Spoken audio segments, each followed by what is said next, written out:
Prendre soin de soi, respirer la pleine forme aide à être productif au travail et à bien se sentir. Dans cette émission, nous répondons à toutes vos questions de santé grâce à nos spécialistes. Aujourd'hui, nous parlerons de l'hygiène intime, mais de l'hygiène intime au masculin. Nous parlerons aussi des motifs pour se rendre aux urgences, des thèmes différents qui, nous espérons, vous aideront à mieux vous porter. Bienvenue à tous.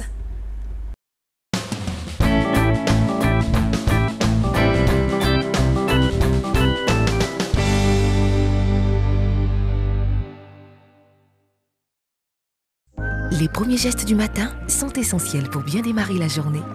L'eau minérale naturelle Assini participe à votre équilibre et vous maintient en pleine forme. Tout au long de vos journées de travail, Assini est à votre portée. Assini fait partie de vos moments de partage avec vos amis. Assini partage vos instants de complicité en famille.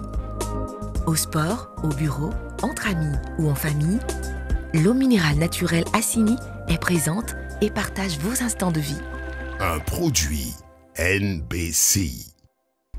Bonjour à tous et bienvenue. On a pensé que par erreur parfois que l'hygiène intime était l'apanage des femmes uniquement. Aujourd'hui, nous levons le voile sur cette question et nous parlons de l'hygiène intime au masculin avec notre spécialiste dans ce domaine. Il s'agit du docteur Annick Kameni. Notre second invité est le docteur Kwame Siméon. Il est médecin urgentiste, anesthésiste et réanimateur. Avec lui, nous parlerons des motifs pour se rendre aux urgences. Bonjour chers spécialistes, chers invités. Bonjour Irène. Merci d'avoir répondu à notre invitation. Alors, j'ai déjà fait les présentations. D'accord. Alors docteur, aujourd'hui avec vous, docteur Annick Kameni, nous avons décidé de parler de l'hygiène au masculin. Je voudrais d'abord qu'on définisse qu'est-ce que c'est que l'hygiène en général pour ensuite restreindre ça à l'hygiène intime masculine. Bon, l'hygiène, en général, en fait, c'est la propreté du corps, des vêtements, de l'alimentation. En fait, c'est être propre.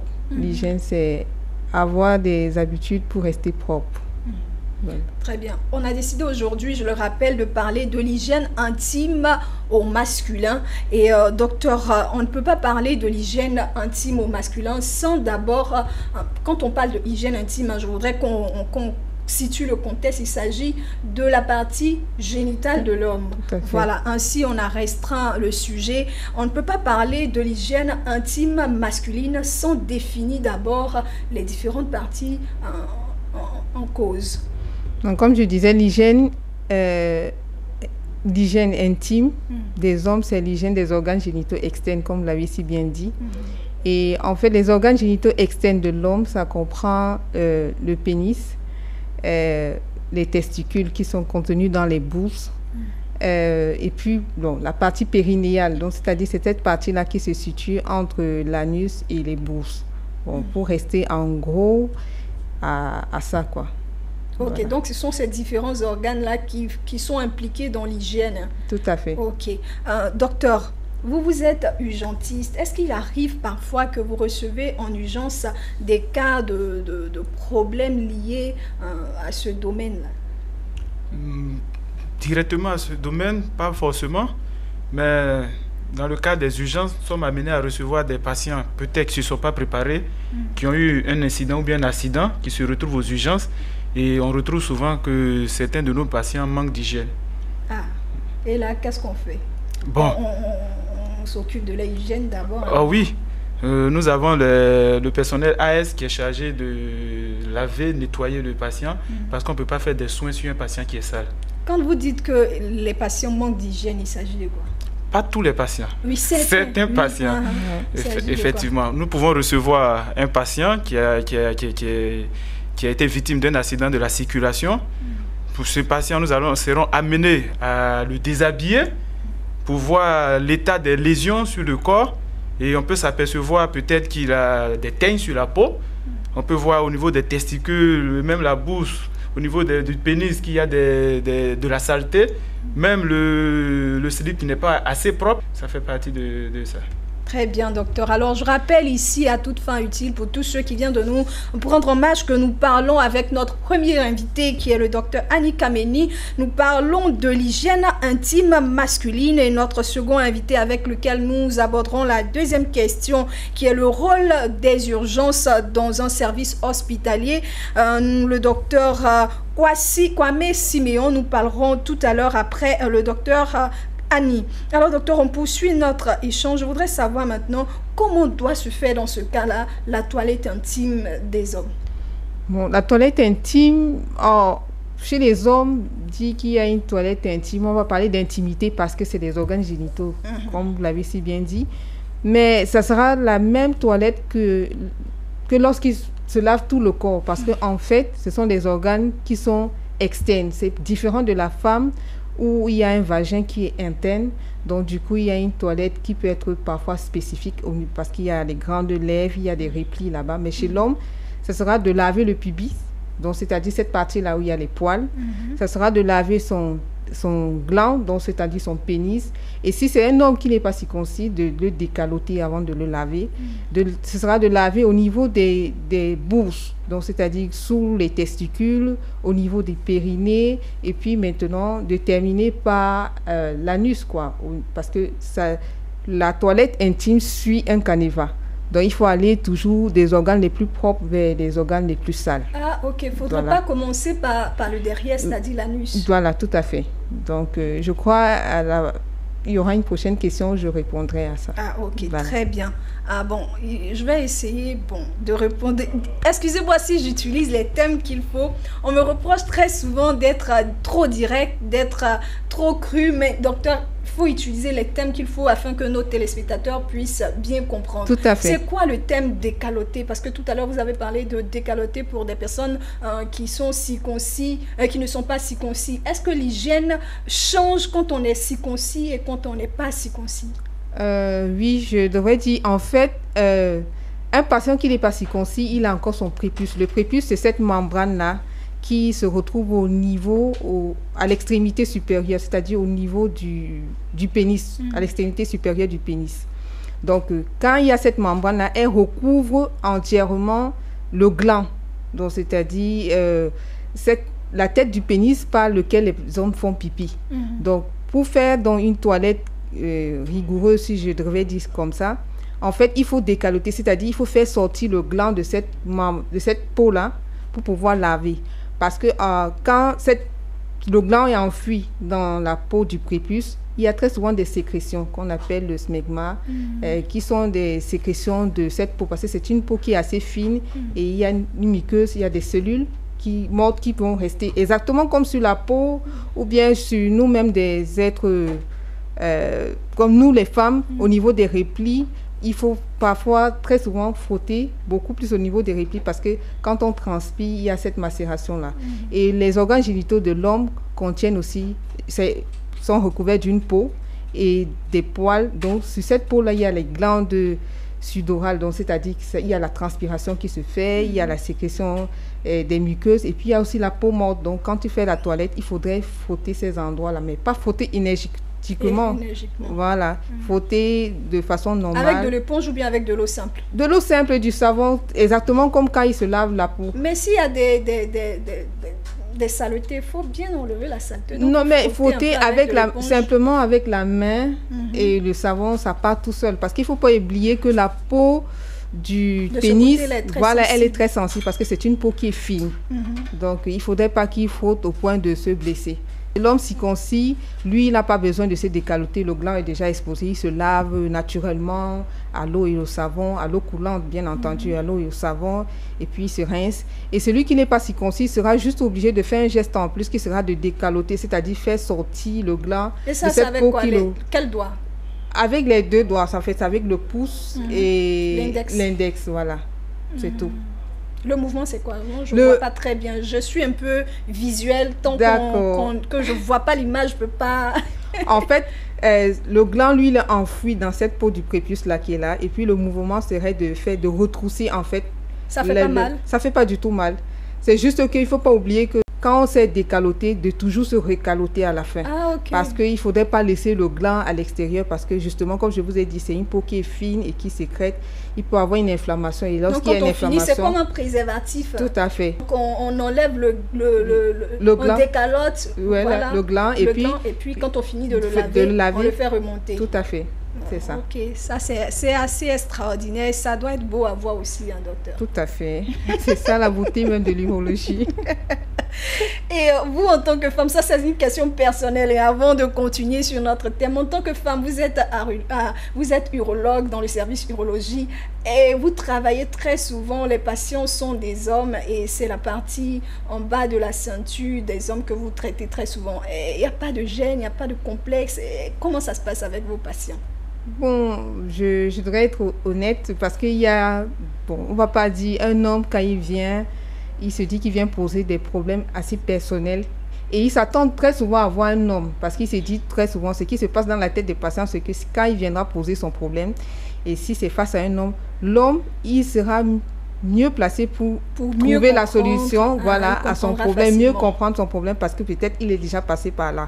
Alors quand il vient, il trouve une femme, il y a déjà le complexe parce que, c'est une femme, peut-être qu'elle peut se moquer de moi, elle peut voir à travers cette préoccupation-là que je ne suis pas un homme accompli, entre guillemets.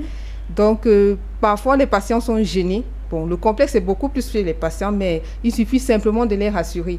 Parce que quand vous êtes à l'écoute, quand un patient vient, il a besoin d'être écouté. Et quand il est écouté et qu'il se sent compris et qu'on trouve la solution à son problème, à ce moment-là, le complexe est détruit. Donc, tout se passe bien.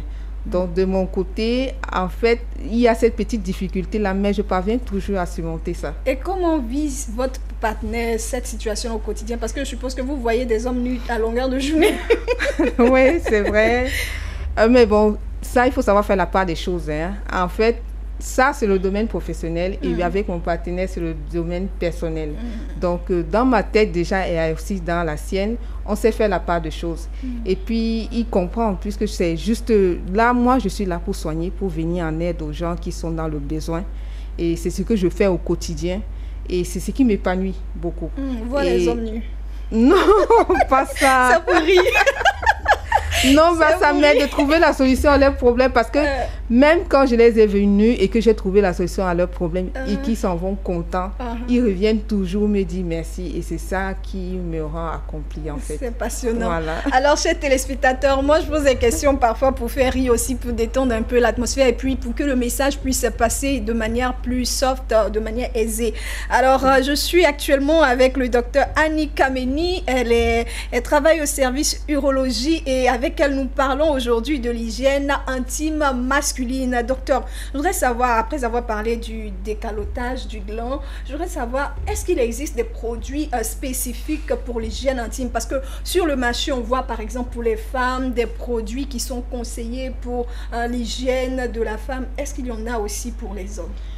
Non, pas particulièrement parce que, comme je vous ai dit, chez la femme, c'est un organe interne, voilà. Donc, un organe interne dans lequel il y a une muqueuse. Et cette muqueuse-là, il y a un pH qui est acide parce que le vagin de la femme a un pH acide. Donc, du coup, il faudrait que les produits qui sont utilisés pour cette partie-là respectent le pH pour qu'il n'y ait pas de bobos après, d'infection ou bien de désagréments. Bon, chez l'homme, c'est les organes génitaux. Je vous ai dit, c'est comme la peau qui est sur tout son corps. Simplement, au niveau des organes génitaux, c'est-à-dire du gland et des bouts, c'est la peau, surtout du gland, la peau est fine. Donc, c'est juste, ce sera le savon qu'il utilise pour sa toilette au quotidien qu'il pourra utiliser. Un pH neutre? pH neutre, ça va dépendre aussi de ses problèmes de peau. Parce que c'est la peau qu'on a sur tout le corps, en fait. C'est différent du vagin de la femme où il y a une muqueuse. Voilà. Lui, c'est la peau carrément, la peau, c'est-à-dire la peau qui est pileuse avec les poils. Donc, ce sera soit un savon à pH neutre s'il a des problèmes de dermatose ou un savon à pH acide si c'est ce qui lui est conseillé. Bon, ça dépend. Docteur, est-ce que vous avez reçu quelquefois aux urgences des cas de personnes, d'hommes, avec un problème au niveau de l'appareil génital, problème lié à l'hygiène de la peau à ce niveau-là? En urgence, nous ne recevons pas vraiment ces gens de patients. Je pense qu'ils sont plutôt suivis par nos collègues les urologues et peut-être même par les dermatos aussi. Okay. Ça ne fait pas partie vraiment des motifs de consultation aux urgences. Très bien. Alors, docteur Annie, nous allons vers la fin, pratiquement vers la fin de notre échange. Je voudrais savoir, docteur, très souvent, lorsqu'on finit les rapports sexuels, bien avant même les rapports sexuels, quand le temps nous le permet, quand ce n'est pas fait à la hâte, pressé, il y a certains qui se permettent de prendre un bon bain et après les rapports sexuels, on se permet aussi de prendre un autre bain.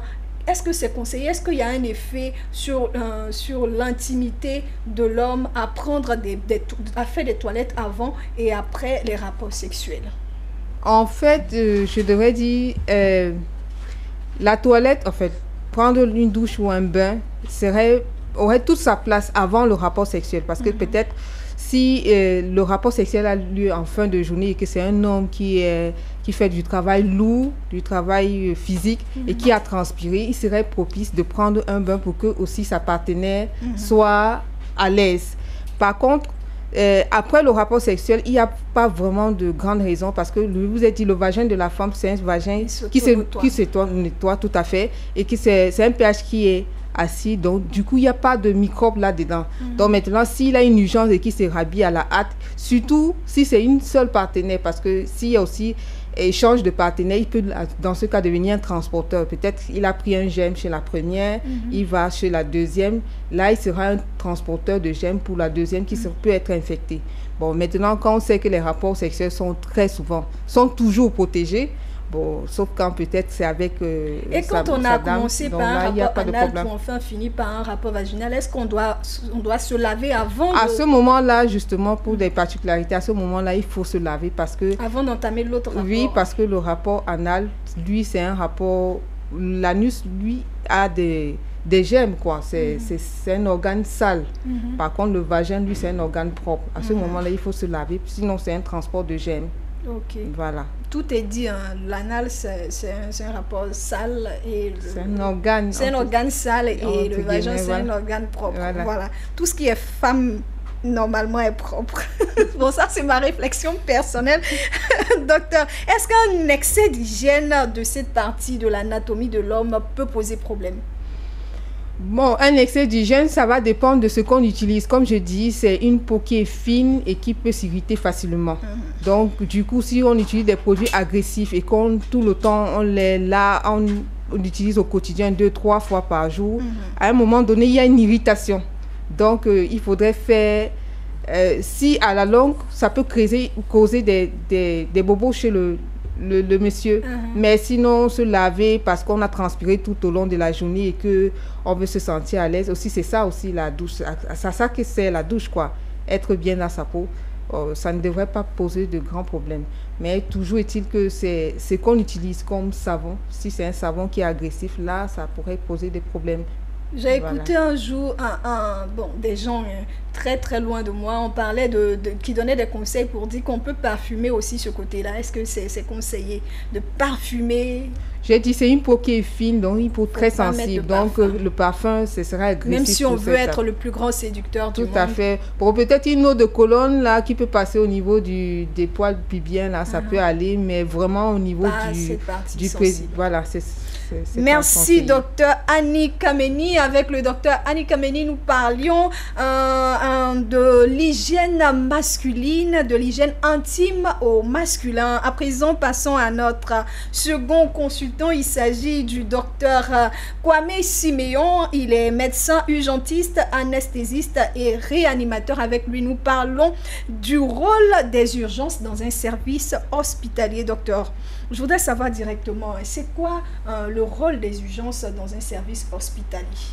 Ok, merci Miss Baye. Effectivement, selon la pyramide sanitaire en Côte d'Ivoire, les urgences, le service d'accueil des urgences qui est défini comme étant le service qui est chargé d'accueillir les patients qui vivent une situation d'urgence 24 heures sur 24 et 7 jours sur 7. Normalement, c'est la porte d'entrée dans un CHU. C'est le service qui reçoit des situations vécues par des patients qui trouvent urgents et qui nécessitent une prise en charge soit urgente, immédiate ou rapide.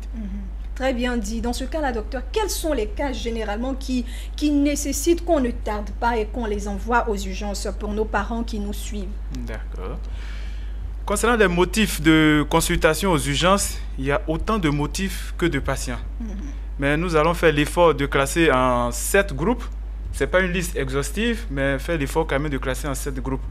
Donc, je veux me permettre de les énumérer et puis on pourra rentrer dans les détails. Ok, c'est ça. D'accord. Donc, devant une douleur vive, que ce soit une douleur vive au niveau de la tête, au niveau du thorax, au niveau de l'abdomen, il faut se rendre aux urgences. Si vous sentez une faiblesse dans une partie de votre organisme, de votre corps, vous avez une mobilisation qui commence à être limitée, il faut se rendre aux urgences. Si vous avez été victime d'un accident de la circulation ou tout autre accident, ou même victime d'une brûlure, il faut se rendre urgemment aux urgences. Concernant les accidents de la circulation, même si un constat n'a pas été établi et qu'on n'a pas eu de sang qui a coulé, il faut forcément se rendre aux urgences, c'est ça? Il faut forcément se rendre aux urgences. Je vais vous raconter cette histoire que nous avons vécue dans un de nos services des urgences du sud de Yopougon. C'est un patient que qui avait été accompagné par ses amis. Et ce patient motocycliste avait été percuté par un automobiliste. Il n'y a pas eu de lésion sur la peau, aucune lésion. Et l'automobiliste a insisté à l'accompagner à l'hôpital pour des soins appropriés, même des investigations. Le monsieur a refusé, il a souhaité avoir un peu d'argent pour réparer sa moto. Après maintes insistances, l'automobiliste lui a remis la somme de 30 000 et il est parti. Ne serait-ce que 30 minutes après, le monsieur est tombé dans les pommes. Pour me faire comprendre, en fait, il est rentré dans un coma. Et ceux qui avaient assisté à la scène l'ont rapidement mis dans un taxi. Malheureusement pour lui, au moment où on le recevait au service des urgences, il était déjà mort. Il avait été sûrement victime d'une hémorragie interne. Souvent, j'aime bien taquiner mes collègues pour dire que les organes les plus importants, Dieu leur accorde une protection spécifique. Quand nous prenons par exemple le cerveau, regardez toute cette barrière que Dieu a mis pour protéger le cerveau. Le cerveau, c'est le cœur mental, psychique. Puisque c'est de là viennent nos pensées et autres, ce n'est pas du cœur physique, c'est du cerveau. Et le cerveau va communiquer avec le reste du corps au travers de la moelle épinière. Et regardez cette moelle épinière qui est contenue au sein de la colonne vertébrale, toute cette armature osseuse. Nous avons le cœur et les poumons qui sont protégés par le thorax, par les côtes. Nous avons la rate, le foie et les reins qui sont aussi, non seulement, ne sont pas aussi facilement abordables, qui sont cachés et qui sont même protégés par les côtes libres. Mais tous ces organes qui sont situés plus bas sont livrés à eux-mêmes en quelque sorte. Aussi pour dire que si ces organes que Dieu même a trouvés nobles venaient à subir des lésions, ça peut être des lésions fatales. Il peut avoir un accident aujourd'hui, une branche peut vous cogner à la tête, vous ne sentirez pas de douleur, peut-être même pas de vertige, même pas d'évanouissement. Mais par contre, il peut avoir un petit vaisseau qui a été lésé et ça va couler comme des gouttes. Au bout d'une semaine, 2 semaines, voire 1 mois, ça va devenir important. Et les signes vont commencer à s'installer. Et si vous ne partez pas vite aux urgences, vous pouvez même, le procès vital est engagé. Docteur, ce que vous êtes en train de nous dire là nous fait un peu peur. Ça voudrait dire qu'il ne faudrait rien prendre à la légère. Si par exemple, pendant que je suis en train de faire le ménage à la maison, par inadvertance, ma tête a cogné peut-être le mur de la douche ou bien un mur quelconque dans la maison, il faudrait que je me rende aux urgences, même si je ne sens rien. Est-ce que ce n'est pas dramatisé ça? Je ne pense pas que c'est dramatisé. Je suis en train de dramatiser. C'est des situations que nous vivons au quotidien et je pense que pour certaines situations, il faut dramatiser. Il faut quand même choquer aussi les gens pour qu'ils puissent vraiment prendre tout au sérieux. J'ai quelques difficultés sous nos tropiques parce qu'on a tendance à tout négliger. L'autre organisme nous parle. Quand vous avez une fièvre, ça veut dire qu'il y a un souci. Pour quelqu'un qui connaît son organisme, quand il y a un souci, il sait qu'il y a un souci, que ça ne va pas. Mais on a tendance à faire une automédication, de l'automédication, ou carrément tendance à lier ce symptôme, ce signe, à la fatigue ou bien à quelque chose qu'on aurait vécu. Et après, quand la maladie s'empire, on est étonné de voir que la cascade est rapide et on dit, mais ce patient il est rentré vivant aux urgences, on parlait avec lui, qu'est-ce qui s'est passé? Mais la maladie a eu tout le temps de s'installer, de se développer. Donc, ce n'est pas de dramatiser. Vous avez vu l'exemple de celui qui a vécu l'accident. 30 minutes, ça suffit. Donc je pense qu'il serait mieux quand même, après un accident, de se rendre à l'hôpital.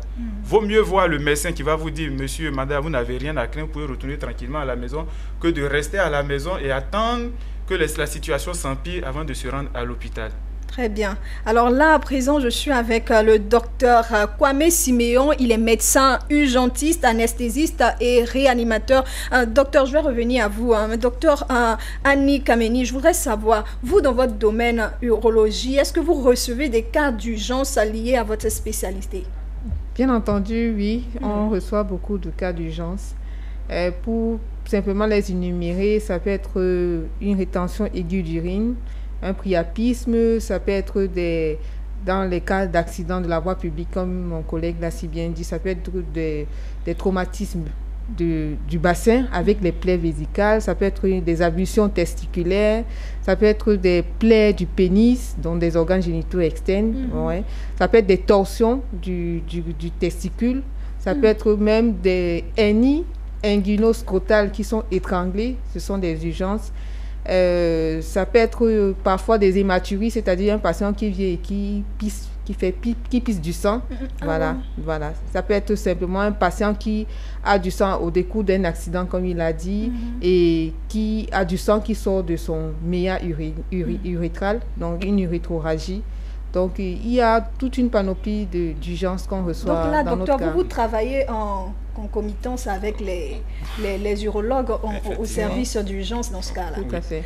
Docteur, on a énuméré les cas pour lesquels on doit se rendre aux urgences et on a parlé des brûlures parmi ce que vous avez cité. Quel type de brûlures? Est-ce qu'il y a des catégories de brûlures? Il y a effectivement des catégories de brûlures. Pour ne pas vous mettre dans nos logiques médicales longues, ce que je souhaiterais que vous reteniez, c'est que, en fonction du siège, des brûlures au niveau de la face, au niveau du cou, au niveau des organes génitaux externes, une brûlure étendue. Si vous avez une peau qui est carrément noire après une brûlure, il faut vous rendre directement dans le centre de santé le plus proche, non seulement pour recevoir des soins d'urgence, mais pour pouvoir vous transférer après vers le centre spécialisé dans la prise en charge des brûlures. Okay. Et comme ma collègue a eu à le dire, dans les motifs de consultation aux urgences, il y a effectivement les hémorragies extériorisées. C'est-à-dire, vous pouvez commencer à saigner du pénis, comme elle a dit, vous pouvez saigner des narines, de la bouche, même de l'anus. C'est des motifs pour lesquels il faut consulter aux urgences. Il y a des cas qui sont effrayants là-bas. Il faut être assez courageux pour être toujours voir du sang, voir de la chair. C'est vraiment, c'est effrayant. Quand on sort des blocs, on n'a plus envie de manger de la viande, hein? N'est-ce pas? Ou bien vous en mangez toujours? Oui. Vous en mangez toujours? Peut-être que c'est parce que je ne suis pas dans le domaine. Sinon, quand vous entendez des blessures, du sang, lorsqu'on sort de là, on a envie de manger que du poisson. Mais vous dites que vous mangez toujours de la viande. Non. Ah, ok. À chacun son dada. Voilà. Alors, chers invités, je vous dis merci. Docteur, s'il y a autre chose à ajouter, des conseils à donner, des derniers conseils pour des cas pour se rendre aux urgences sans tarder. Ok. Je vais intervenir surtout sur l'automédication. Permettez-moi d'illustrer chaque fois mes propos, ça peut permettre de mieux comprendre. Vous avez une poubelle dans la maison, la poubelle commence à sentir. Au lieu de sortir la poubelle, vous allez aller prendre des désodorisants pour pomper. Est-ce que c'est la solution? Non, c'est pas la solution. Ce que nos clients, nos patients font, il va ressentir un symptôme, un signe, soit des douleurs ou des maux de tête ou bien la fièvre. Au lieu de chercher à aller à l'hôpital pour connaître la maladie, il va aller prendre du paracétamol. Oui, ça, c'est le désodorisant. Ça va soulager sa fièvre. Mais est-ce qu'on a guéri la maladie qui a été à l'origine de cette fièvre? Une fois que vous avez désodorisé, vous avez l'impression que tout sent bon. Mais est-ce que ça empêche la poubelle de continuer son effet? Ça continue. Donc. Et à un certain moment, je reçois des patients qui me disent le paracétamol n'est plus efficace. Mais vous n'avez pas encore soigné la maladie qui est à la base. Ne négligeons pas les symptômes. Quand notre corps nous parle, il faut savoir écouter le corps. Et nous devons nous rendre vers les spécialistes pour pouvoir prendre des conseils auprès d'eux. S'ils trouvent que votre situation n'est pas urgente, au moins vous rentrez chez vous à la maison soulagé. Donc je conseillerais quel que soit le motif de santé, toujours se rendre à l'hôpital. est-ce qu'il y aurait, ça c'est la dernière question, hein. Je te tendais vers la fin, mais bon, comme vous avez, dans vos derniers propos, vous m'inspirez une autre question. Est-ce qu'il y a des gestes rapides à avoir lorsque on est en face d'un cas d'urgence et qu'on n'est pas médecin, on n'est pas dans le corps médical? Il y a des gestes à avoir. Je conseillerais à toute la population ivoirienne, et africaine même, de chercher à se former aux gestes de secourisme. Il y a des situations pour lesquelles vous êtes avec votre frère en train de manger. Un gros morceau de viande obstrue les voies respiratoires. Si rien n'est fait dans les 20 minutes, il mourra. Mais on n'est pas obligé d'être médecin. L'arrête même, très souvent, ça m'arrive. Oui, c'est possible. Donc il y a des situations pour lesquelles le premier témoin peut sauver la vie du patient. Ne pas attendre d'appeler le SAMU avant même que le SAMU n'arrive, il peut être trop tard. Donc j'encourage tout le monde à faire le secourisme afin d'acquérir ces gestes que tout le monde peut apprendre et qui peuvent sauver des vies humaines. Oui, docteur, avant d'acquérir ces gestes de secourisme, de se former, vous, de manière pratique, quels sont les gestes? Par exemple, vous avez parlé du cas de la viande qui peut obstruer les voies respiratoires. Qu'est-ce qu'il faut faire?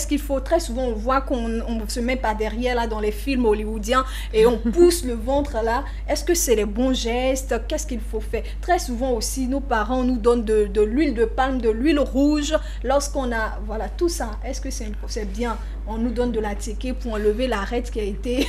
Est-ce que ce sont de bons gestes à avoir? Ce n'est pas de bons gestes. Pour ce qui concerne l'obstruction des voies aériennes... On donne le placali même parfois. Non, mais c'est pas par le... C'est vrai que c'est une bouche, mais à l'intérieur de cette bouche, nous avons 2 orifices. Il y a un trou qui permet au bol alimentaire de passer, c'est l'œsophage. Il y a un trou qui nous permet de respirer, c'est la trachée. Donc si c'est la trachée qui est obstruée, la nourriture que vous donnez, ça passe par l'œsophage. Ça ne va pas venir. Et puis même si ça doit passer par la trachée, c'est pour enfoncer. Ce n'est pas pour faire sortir. Donc c'est inutile alors. C'est inutile. Donc vaut mieux, pour ce que vous voyez dans les films, on passe derrière. Si tu n'es pas entraîné, tu es en train de perdre le temps. Il y a des gestes qui nécessitent qu'on soit entraîné. Et il y a souvent des gestes qui ne nécessitent pas qu'on soit entraîné. Permettez-moi de rebondir un peu sur l'huile rouge. Parce que ça, c'est quelque chose... Vraiment, je vous remercie pour... Parce que nous recevons des gens, des enfants... Empoisonnement, oui, très souvent. Souvent, même pas empoisonnement. Un enfant, on dit que l'enfant a avalé de l'eau de javel, bien qu'il a avalé des médicaments de souris. Et on lui donne de l'huile rouge. On force l'enfant à prendre l'huile rouge. Je vous assure que ces enfants que nous recevons aux urgences, ce n'est pas ce qu'ils ont pris, qu'ils auraient pris, qui va entraîner la mort. C'est l'huile rouge qui va entraîner la complication et qui va entraîner la mort. Je ne sais pas où c'est écrit, mais quelle que soit la population, qu'on soit d'origine ivoirienne ou pas, tout le monde pratique dans l'huile rouge. C'est africain. Donc je profite de cette occasion pour dire, ce n'est pas le geste à faire. Évitons les huiles rouges là. On nous a trop donné de l'huile rouge dans notre enfance et je m'en souviens. Alors docteur, il faut éviter de l'huile rouge. Le bon geste à faire lorsqu'on n'a pas suivi des cours de secourisme, c'est d'appeler immédiatement les pompiers, le SAMU aussi. Alors merci, on va dire merci à nos 2 invités. Nous recevions sur ce plateau le docteur Annie Kameni. Elle travaille au service urologie. Avec le docteur Annie Kameni, nous avons parlé de l'hygiène intime masculine. Notre second consultant était le docteur Kwame Siméon, médecin urgentiste, anesthésiste et réanimateur. Avec le docteur Kwame Siméon, nous avons parlé des motifs pour se rendre aux urgences. C'est la fin de cette émission. Nous avons pris un grand plaisir à vous la servir. Cette émission a été réalisée par Aimé Baudier et supervisée par notre chef Lignon que nous aimons ici. Je salue aussi Marius Seri. Merci à toute l'équipe qui m'a permis de vous servir cette émission et à la semaine prochaine. Les premiers gestes du matin sont essentiels pour bien démarrer la journée. L'eau minérale naturelle Assini participe à votre équilibre et vous maintient en pleine forme. Tout au long de vos journées de travail, Assini est à votre portée. Assini fait partie de vos moments de partage avec vos amis. Assini partage vos instants de complicité en famille. Au sport, au bureau, entre amis ou en famille, l'eau minérale naturelle Assini est présente et partage vos instants de vie. Un produit NBC.